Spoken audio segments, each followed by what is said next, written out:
Hello everyone, welcome back to my channel. So today I am going to discuss periodic table and periodicity from basic. So first of all we discuss why do we need to classify elements. हमें elements को classify करने की ज़रूरत क्यों पड़ी? We know by now that the elements are basic unit of all types of matter. क्योंकि elements ही क्या है? Basic unit है जितने भी types के matter हैं. इन 1800 में सिर्फ 31 एलिमेंट्स को जाना जाता था but later in 1865 the number was double 63. So at the present 118 elements are known. So now we discuss development of modern periodic table.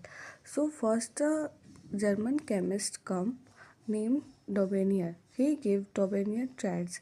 He arranged similar elements in the group of 3 elements called triads. इन्होंने 3 similar element को एक group में arrange किया जिसको उन्होंने triads name दिया. In which the atomic mass of central atom was merely the arithmetic mean of atomic masses of other 2 elements of all 3 elements possessed by nearly same. It means कि जो atomic mass था central atom का वो arithmetic mean था atomic जो दूसरे 2 other elements थे उनके. इसलिए जैसे कि उन्होंने एग्जांपल में लिया है लिथियम, सोडियम, पोटेशियम. अगर हम लिथियम का एटॉमिक मास देखें तो वो 7 होता है, सोडियम का 23 होता है, पोटेशियम का 39 होता है. तो 7 + 39 first and last element third element का एटॉमिक मास हम ऐड करेंगे देन 2 से डिवाइड करेंगे तो we get the atomic mass of sodium atom. But he took another example Fe, cobalt, nickel. But the atomic masses of iron, cobalt, nickel was nearly same. So it was restricted to few elements. तो इसलिए इनका जो डोबेनियर triad था ये कुछ elements के लिए applicable था और कुछ एलिमेंट्स के लिए एप्लीकेबल नहीं था, इसलिए ये फिर डिस्कार्डेड कर दिया गया. नेक्स्ट केमिस्ट है जर्मन ऑक्टेव्स. इन्होंने क्या किया? न्यूलैंड लॉ ऑफ ऑक्टेव दिया. इन्होंने अरेंज किया था first to correlate the chemical properties of the element with their atomic mass. इन्होंने कोरिलेट क्या किया था? केमिकल प्रॉपर्टीज, एलिमेंट के केमिकल प्रॉपर्टीज और उनके एटॉमिक मास से. इनके अकॉर्डिंग क्या था? एलिमेंट्स जो भी हैं अरेंज हैं किसके अकॉर्डिंग? Increasing atomic mass. उनकी एटॉमिक मास इंक्रीज हो रही है और जो 8th एलिमेंट है वो फर्स्ट एलिमेंट के सिमिलर है प्रॉपर्टीज़ में. तो इसी अरेंजमेंट को उन्होंने क्या दिया था नाम? Newland law of octets. उन्होंने lithium, beryllium, boron, carbon, nitrogen, oxygen, fluorine ये 8 एलिमेंट को अरेंज किया था और फिर उसको नाम दे दिया था कि इसकी जो प्रॉपर्टीज़ है फर्स्ट और लास्ट एलिमेंट के इक्वल है. ऐसे उन्होंने कई सारे एग्जाम्पल लिए लेकिन उसके बाद भी इनका ये एक्सपेरिमेंट जो है वो फेल हो गया. इन्होंने क्या क्या एग्जाम्पल लिया है? फिर नेक्स्ट केमिस्ट आए थे लोथर मेयर. लोथर मेयर ने क्या क्लासिफिकेशन किया? इन्होंने डिटरमाइन किया the atomic volume. Atomic volume को डिटरमाइन किया उनके एटॉमिक मास से और उनके डेंसिटीज़ इन सॉलिड स्टेट. दोनों को क्या किया उन्होंने? डिटरमाइन करके एक ग्राफ प्लॉट किया atomic mass against the atomic volume for a number of elements. उन्हें क्या ऑब्जर्वेशन मिला कि जो एलिमेंट्स हैं उनकी जिसकी सिमिलर प्रॉपर्टीज़ है वो कर्व पोजीशन में अकर कर रहे हैं और जो एल्केली मेटल है जिनकी लार्जर एटॉमिक वॉल्यूम है वो क्रेस्ट में अकर कर रहे हैं और जो ट्रांजिशन एलिमेंट्स है वो ट्रफ में अकर कर रहे हैं. लोथर मेयर ने एक ग्राफ प्लॉट किया जिसमें उन्होंने क्या डिटरमाइन किया कि जो भी एलिमेंट्स सिमिलर प्रॉपर्टीज़ के हैं वो कर्व पोजीशन में है और जो एल्केली मेटल हैं वो लार्जर वॉल्यूम में है तो वो क्रेस्ट में है और जो ट्रांजिशन एलिमेंट्स हैं वो ट्रफ में है और जो हैलोजन है वो ascending position of the curve before the inert gases के पहले। एल्केलाइन अर्थ मेटल ऑक्यूपाई कहाँ कर रहे हैं position? At the mid of the descending portion of the curve.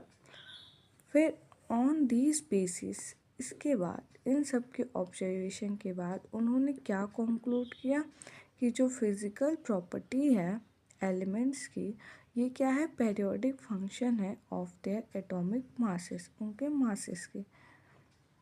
इसलिए इनकी जो ये लूथर मेयर की क्लासिफिकेशन थी ये भी डिस्कार्डेड हो गई क्योंकि इसमें लैक ऑफ यूटिलिटी थी।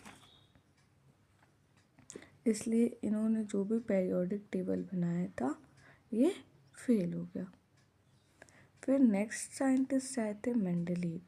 मेंडलीव ने अपना पीरियोडिक टेबल बनाया और आज तक हम मेंडलीव के ही पीरियोडिक टेबल को पढ़ते आ रहे हैं। पहले तो एक था मेंडलीव प्रेडिक्शन। उन्होंने क्या दिया था? मेंडलीव के अकॉर्डिंग जो फिज़िकल और केमिकल प्रॉपर्टीज़ है एलिमेंट्स की, वो क्या है? Periodic function of their atomic मास, उनके मास के पीरियोडिक फंक्शन। उन्होंने अरेंज किया था जितने भी नोन एलिमेंट्स हैं in the order of their increasing atomic mass के इंक्रीजिंग ऑर्डर में। और उन्होंने क्या कंसिडर किया था कि जो फैक्ट्स हैं कि एलिमेंट्स जो हैं वो सिमिलर प्रॉपर्टीज़ के वो क्या होंगे? वर्टिकल कॉलम में होंगे, और जो एलिमेंट्स नोन नहीं थे उनके लिए ब्लैंक छोड़ दिया गया था। और टेबल को डिवाइड किया गया था 9 वर्टिकल कॉलम में जिसको ग्रुप कहते हैं, और 7 हॉरिजेंटल रोज जिसको पीरियड कहते हैं। Sorry, it was 18 groups and 7 periods. तो टेबल क्या था उनका? फर्स्ट पीरियड में 2 एलिमेंट होंगे, सेकेंड पीरियड में 8, थर्ड में 8, फोर्थ में 18, 5 में 18 एंड 6 में 32 और 7 में 19। क्योंकि अभी 7 पीरियड इनकम्प्लीट पीरियड है। फर्स्ट पीरियड क्या है? बहुत शॉर्ट है, 2 एलिमेंट है। सेकेंड पीरियड 8 एलिमेंट है, शॉर्ट पीरियड है। थर्ड भी शॉर्ट पीरियड है, बट फोर्थ पीरियड क्या है? लॉन्ग पीरियड है। फिफ्थ पीरियड क्या है? लॉन्ग पीरियड है, बट सिक्स क्या है? वेरी लॉन्ग, क्योंकि इसमें 32 एलिमेंट्स प्रेजेंट है।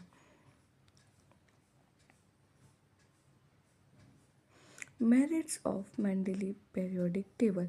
मेंडलीव पीरियोडिक टेबल के मेरिट्स क्या थे?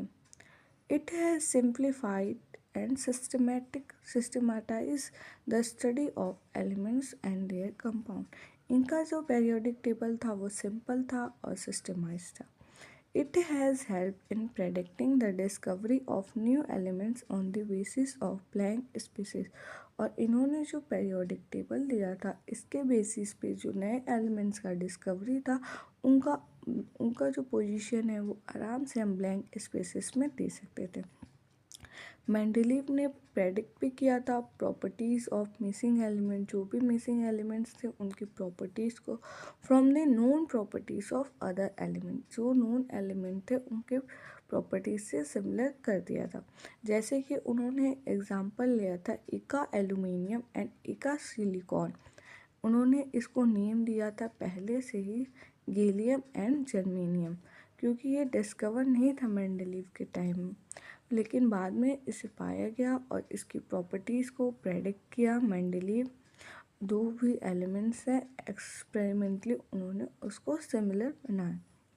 जैसे कि टेबल देख सकते हैं हम, atomic mass, density, melting point, formula of oxide और फार्मूला ऑफ क्लोराइड। अगर हम इका एल्युमिनियम की प्रेडिक्टेड देखें जो मेंडलीव ने प्रेडिक्ट किया था, और जब वो हमें मिला तो क्या था? इका एल्युमिनियम को गैलियम कहा जाता है और उसका एटॉमिक मास उन्होंने प्रेडिक्ट किया था 68, बट आज के प्रेजेंट टाइम में क्या है? 70। तो ये टेबल आप लोग एक बार ध्यान से देख लीजिएगा, ठीक है। तो atomic weight of element for को रिलेटेड जो करेक्टेड, जो भी उन्होंने प्रेडिक्ट किया था वो करेक्ट था। Atomic weight of beryllium was calculated. अगर हमें बेरिलियम का एटॉमिक वेट कैलकुलेट करना था तो हम उसको कैसे कैलकुलेट कर रहे थे? 3 × 4.5 इज इक्वल्स टू 13.5।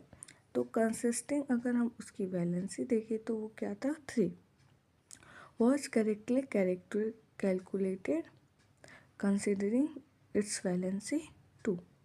तो ये था। नेक्स्ट क्या है डीमेरिट्स इन मेंडलीव पेरियोडिक टेबल।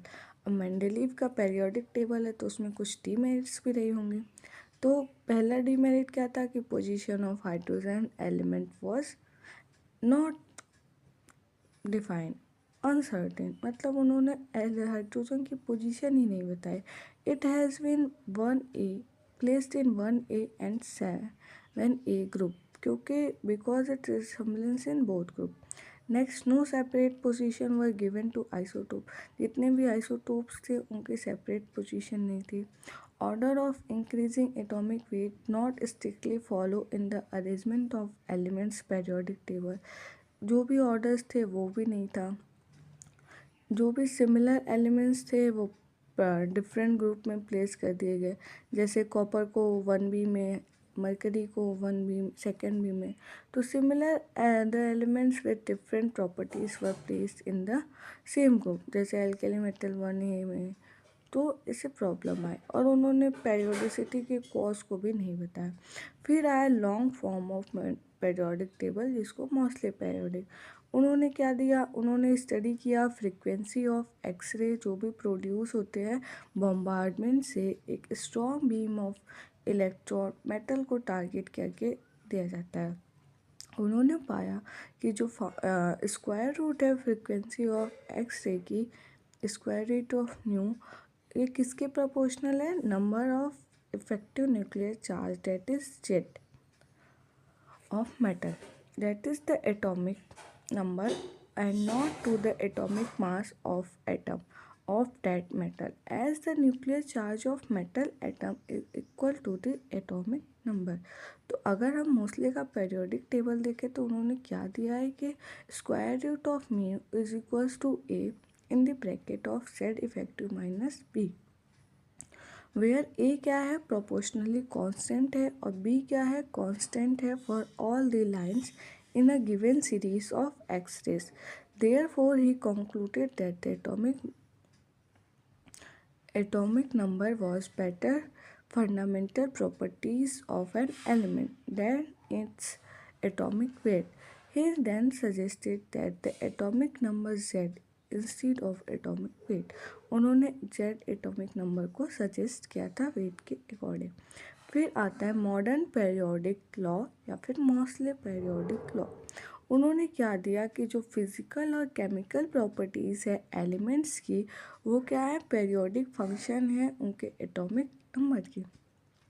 अगर हम एलिमेंट्स को अरेंज करें order of increasing atomic number अगर एक रेगुलर इंटरवल में, तो एलिमेंट्स जो है वो सिमिलर प्रॉपर्टीज़ को रिपीट करेंगे। और पेरियोडिसिटी क्या होती है, the repetition of properties of elements. तो ये होती है पेरियोडिसिटी। नेक्स्ट क्या है cause of periodicity. The periodic repetition of the properties of element is due to recurrence of similar valential electronic configuration after a regular interval. Means periodic repetition जो भी properties है elements के, उनका similar valence shell electronic configuration एक regular interval पे। जैसे कि alkali metal है, उसका जो एल्केली मेटल का वैलेंस सेल का इलेक्ट्रॉनिक कॉन्फ़िगरेशन क्या होता है NS1 और उसकी प्रॉपर्टीज़ क्या होती है similar. The long form of periodic table is contribution range Werner Bohr and Bury. This table is also referred to as Bohr table. इसको बोर टेबल भी किया जाता है क्योंकि ये बोर स्कीम अरेंजमेंट को फॉलो करता है। इनको 4 टाइप ऑफ इलेक्ट्रॉनिक कॉन्फ़िगरेशन दिया। और मॉडर्न पेरियोडिक टेबल क्या होता है, हॉरिजॉन्टल रोज को पीरियड्स कहते हैं और वर्टिकल कॉलम को ग्रुप कहते हैं। Periods, there are 7 periods numbered 1 2 3 4 5 and 6 and 7। Each period consists of a series of elements having same valence cell। Each period corresponds to a particular principal quantum number of valence cell present in it। Each period start with an alkali metal and having outermost electronic configuration as ns1. Each period end with a noble gas with outermost electronic configuration ns2 and np6 except helium, क्योंकि helium की जो electronic configuration होती है वो 1s2 होती है, क्योंकि उसका एटॉमिक नंबर होता है 2. Each period start with the filling of new energy. जब भी हम एनर्जी फिल करते हैं तो नए एनर्जी लेवल से फिल करते हैं. The number of elements in each period is the twice of the element. First period shortest period होते हैं जिसमें 2 एलिमेंट होते हैं. Filling of electron take place in the first energy shell for which n is equals to 1, जिसके लिए n की value 1 होती है, l की वैल्यू 0 होती है और m की वैल्यू भी 0 होती है. Only one orbital 1s is available and thus it contains only 2 elements. Third period को शॉर्ट पीरियड कहा जाता है क्योंकि उसमें 8 एलिमेंट्स होते हैं. और अगर हम उसमें फिलिंग ऑफ इलेक्ट्रॉन को देखें तो थर्ड एनर्जी लेवल में जैसे कि n की वैल्यू 3 होती है, l की वैल्यू उसके लिए 3 हो सकती है, 0 1 2, और m की वैल्यू होती है 0. तो टोटल नंबर ऑफ, अगर मैं थर्ड पीरियड में देखूँ नंबर ऑफ ऑर्बिटल्स तो 9 होते हैं. But the energy of 3D orbitals are higher than 4s orbitals. Therefore, 4 orbitals 1s, 3s, 3p orbitals correspond to n is equals to 3. अगर हम देखें तो 3D की ऑर्बिटल की एनर्जी 4s से ज़्यादा होती है, लेकिन जब हम फिल करते हैं तो 4s orbital next energy level में जाता है और जो थर्ड पीरियड्स कंटेन होता है उसमें 8 एलिमेंट्स होते हैं, नॉट 18 एलिमेंट्स. अब अगर मैं डिस्कस करूँ ग्रुप्स के बारे में तो देयर आर 18 ग्रुप नंबर्स. 18 होते हैं 1 2 लेके 18 तक. ग्रुप जो है वो कंसिस्ट होते हैं एक सीरीज ऑफ एलिमेंट्स में जिसमें similar valence shell electronic configuration present होते हैं. अब हम डिस्कस करेंगे पीरियोडिक टेबल को. ये है हमारा पीरियोडिक टेबल जिसमें 4 ब्लॉक ऑफ एलिमेंट्स होते हैं. First S block, P block, D block and inner transition metals को कहते हैं F block. S block elements में क्या होते हैं, जनरली मेटल्स होते हैं. सो एस ब्लॉक में जो एलिमेंट्स होते हैं उसमें 2 ग्रुप्स होते हैं. ग्रुप फर्स्ट जो होते हैं वो एल्केली मेटल्स होते हैं और ग्रुप सेकंड जो होते हैं वो एल्केलाइन अर्थ मेटल होते हैं. लेकिन हाइड्रोजन क्या है, वो ना ही एल्केली है ना ही वो मेटल है. नेक्स्ट क्या है, एल्केली मेटल्स क्या होते हैं. अगर एल्केली मेटल्स को हम डिसॉल्व करें वाटर में तो वो बेसिक इन नेचर होते हैं. ठीक है. नेक्स्ट पी ब्लॉक में अगर हम एलिमेंट्स देखें तो इसमें ग्रुप 13 से लेकर ग्रुप 18 तक के एलिमेंट्स होते हैं.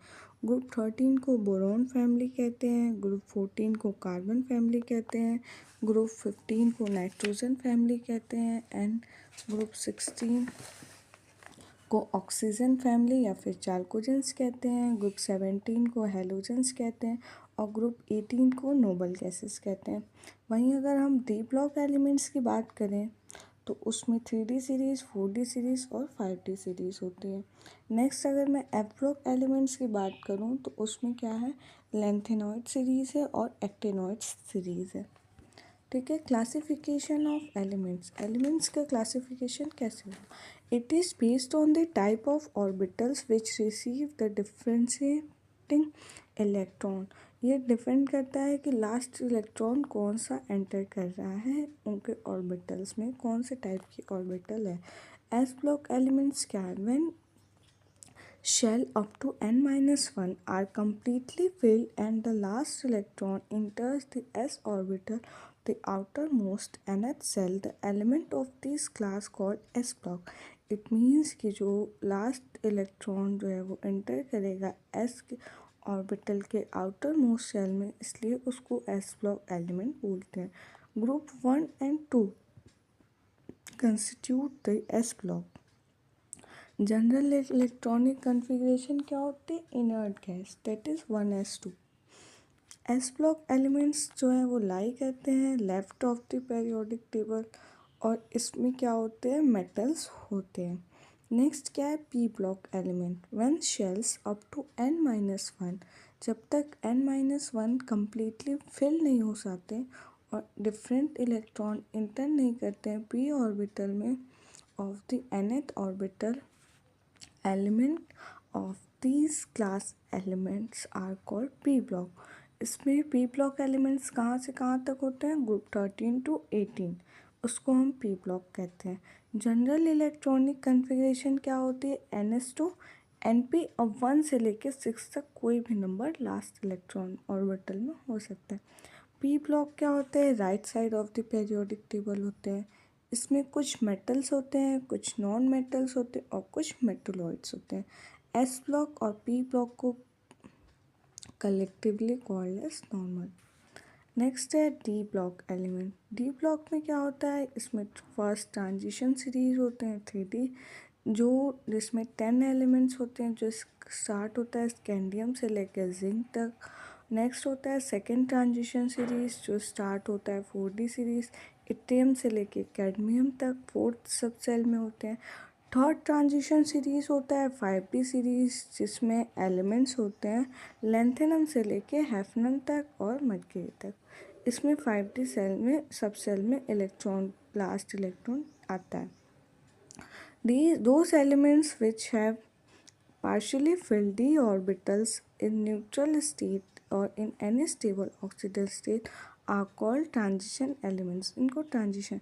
Next है f block element, where n-1 and n-2 cell incompletely filled and the last electron enter f cell orbital, इसी को हम कहते हैं f block elements. General electronic configuration अगर हम f ब्लॉक की देखें तो क्या है, n-2 F1 से लेके 14 तक, D से लेके 0 to 1 और NS2। All the F block elements belong to third group, third group के एलिमेंट से बिलोंग करता है। दे आर मेटल्स, ये मेटल्स होते हैं। Within each series the properties of element, और इनकी जो प्रॉपर्टीज़ होती है सीरीज में वो क्वाइट सिमिलर होती है। और जो एलिमेंट्स कम यूरेनियम के बाद आते हैं उनको ट्रांस यूरेनियम एलिमेंट्स भी कहते हैं। They are also called as inner transition elements as they contain 3 outermost shell incomplete and were also referred to as rare earth metal, इन्हें कहा जाता है। आज हम यहीं तक एफ ब्लॉक तक डिस्कस करेंगे, बाकी हम नेक्स्ट क्लास में डिस्कस करेंगे, ठीक है। तो elements of F block classified, दो सीरीज में उनको क्लासीफाई किया गया, first inner transition and second inner transition metals. जो फर्स्ट इनर ट्रांजिशन सीरीज़ है उसमें 4F सीरीज़ है, उसमें 14 एलिमेंट्स होते हैं, सेलेनियम से लेके लिथेनाइट तक, ल्यूटेनियम तक। इसमें इलेक्ट्रॉन की जो फिलिंग होती है वो 4F सब सेल में होती है। और सेकेंड इनर ट्रांजिशन में थोरियम से लेके 103 एटॉमिक मास तक होती है। इसमें क्या होती है 5F सब सेल में। और एक्टिनाइट लेंथेनाइट जो है, द एक्टिनोइड एंड लेंथेनोइड जो है वो प्लेस्ड होता है bottom of the periodic table, क्योंकि इससे जो अनड्यू एक्सपेंशन है उसको अवॉइड करने के लिए पीरियोडिक टेबल में। ओके, सो इसके आगे का कुछ क्वेश्चन सीरीज़ मैं लूँगी नेक्स्ट लेक्चर में, उसके बाद फिर हम और आगे लेक्चर को कंटिन्यू करेंगे। अभी इसमें बहुत कुछ बचा है तो मैं बेसिक से पूरा टॉपिक लूँगी, एक भी टॉपिक नहीं छोड़ूंगी। और अगर आप लोग को ये वीडियो अच्छी लगी हो तो चैनल को लाइक कर दे, सब्सक्राइब कर, वीडियो को लाइक कर दे, चैनल को सब्सक्राइब कर दे। थैंक्स फॉर वॉचिंग, मिलते हैं नेक्स्ट वीडियो।